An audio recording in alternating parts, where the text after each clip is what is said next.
अब हम हर subject wise अपनी स्ट्रेटजीज अगर डिस्कस करें तो मेरे भाई मैथ्स यहां पर अगर मैं बोलूं तो 18 से 20 ही क्वेश्चन आते हैं बस, क्योंकि सिलेबस अगर मैथ का पढ़ोगे तो उसमें रीजनिंग का पार्ट भी है, आधा आधा हो जाता है, रीजनिंग आधा और आधा मैथ। सिलेबस ही ऐसे पार्ट करके क्या और क्या बना के दे रखा है।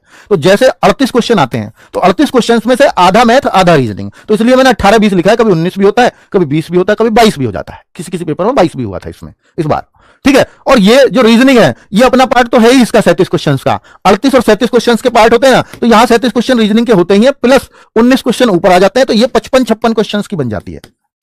इस तरह का यूपी पुलिस का कुछ सिलेबस है, और ये आपको मालूम है कि 38 क्वेश्चन इसमें आएंगे और इसमें 37 क्वेश्चन आएंगे, ये क्लियर है। तो अगर हम मैथ्स को देखें तो इसका वेटेज काफी कम है, और जो हम मुश्किल क्वेश्चनों पे जाएं तो मुश्किल से इन 20 में से वो 2-3 प्रश्न मिलते हैं, इससे ज्यादा नहीं मिलते। हम अगर मैथ्स को ये सोचें कि हम इन 18-20 क्वेश्चंस को किनारे ही कर दें और बाकी 3 से स्कोर कर लें, तो वो संभव नहीं है सिलेक्शन होना, क्योंकि अब 240-245 की बात होगी। तो मेरे भाई मैथ्स और रीजनिंग जिन बच्चों के अच्छे नेगेटिव मार्किंग उनके लिए हमेशा बुरी है, याद रखना इस बात को। जिनके मैथ्स रीजनिंग अच्छे होते हैं, नेगेटिव मार्किंग हो तो उनके लिए फायदा होता है हमेशा।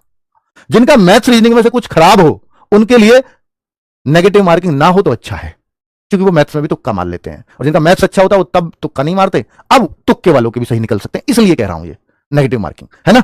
चलो, तो मेरा ऐसा मानना है कि अगर मैथ्स को आप 3 से 4 महीने सिर्फ उन प्रश्नों पर दे दो जो आपको आसान लगते हैं, आप हर चैप्टर्स में से ये छांट लो कि ये मुझे, और हर चैप्टर में आसान प्रश्न होते हैं, ये ध्यान रखना।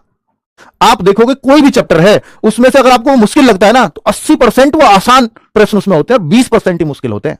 कोई भी चैप्टर आप ले लो, तो उन 20% की तरफ कभी नहीं जाना, ये दिमाग में रखना अपने में, अगर आपको सिलेक्शन लेना है तो।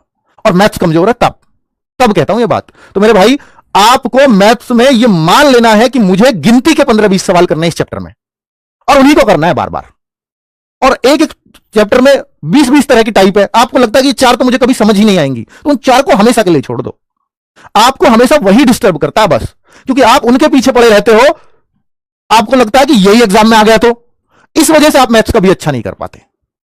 इस चीज को दिमाग से निकाल दो कि ये एग्जाम में आ गया, तो वो आएगा ही नहीं। आपको ये मानना है अगर मैथ्स अच्छा करना है तो, कि मान लो मैंने प्रॉफिट लॉस चैप्टर लिया, प्रॉफिट लॉस में से 20 टाइप के सवाल हैं और ये मुझे 4 टाइप बिल्कुल समझ नहीं आती, तो मैं ये मानूंगा कि ये 4 टाइप एग्जाम में आएंगी ही नहीं, तो मैं अपना मैथ्स स्ट्रॉन्ग कर पाऊंगा।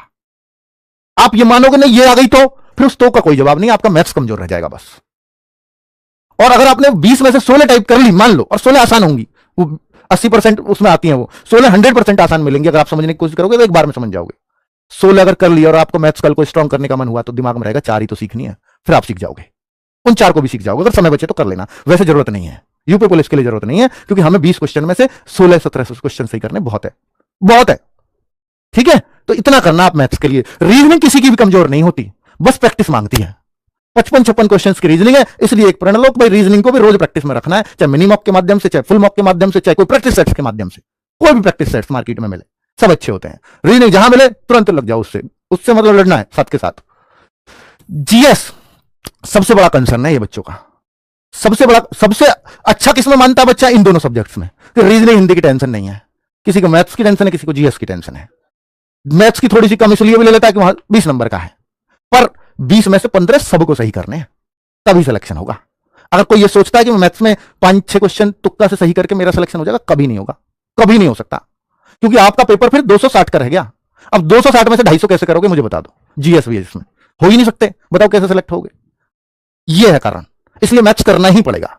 तो इसलिए इसको बचना बंद कर दो, करना शुरू कर दो, ये आ जाएगा। हिंदी कोई टेंशन नहीं है, रोज 1 घंटे पढ़ लेना। हिंदी इतनी सबसे आसान है, सबसे जल्दी कंप्लीट हो जाएगी।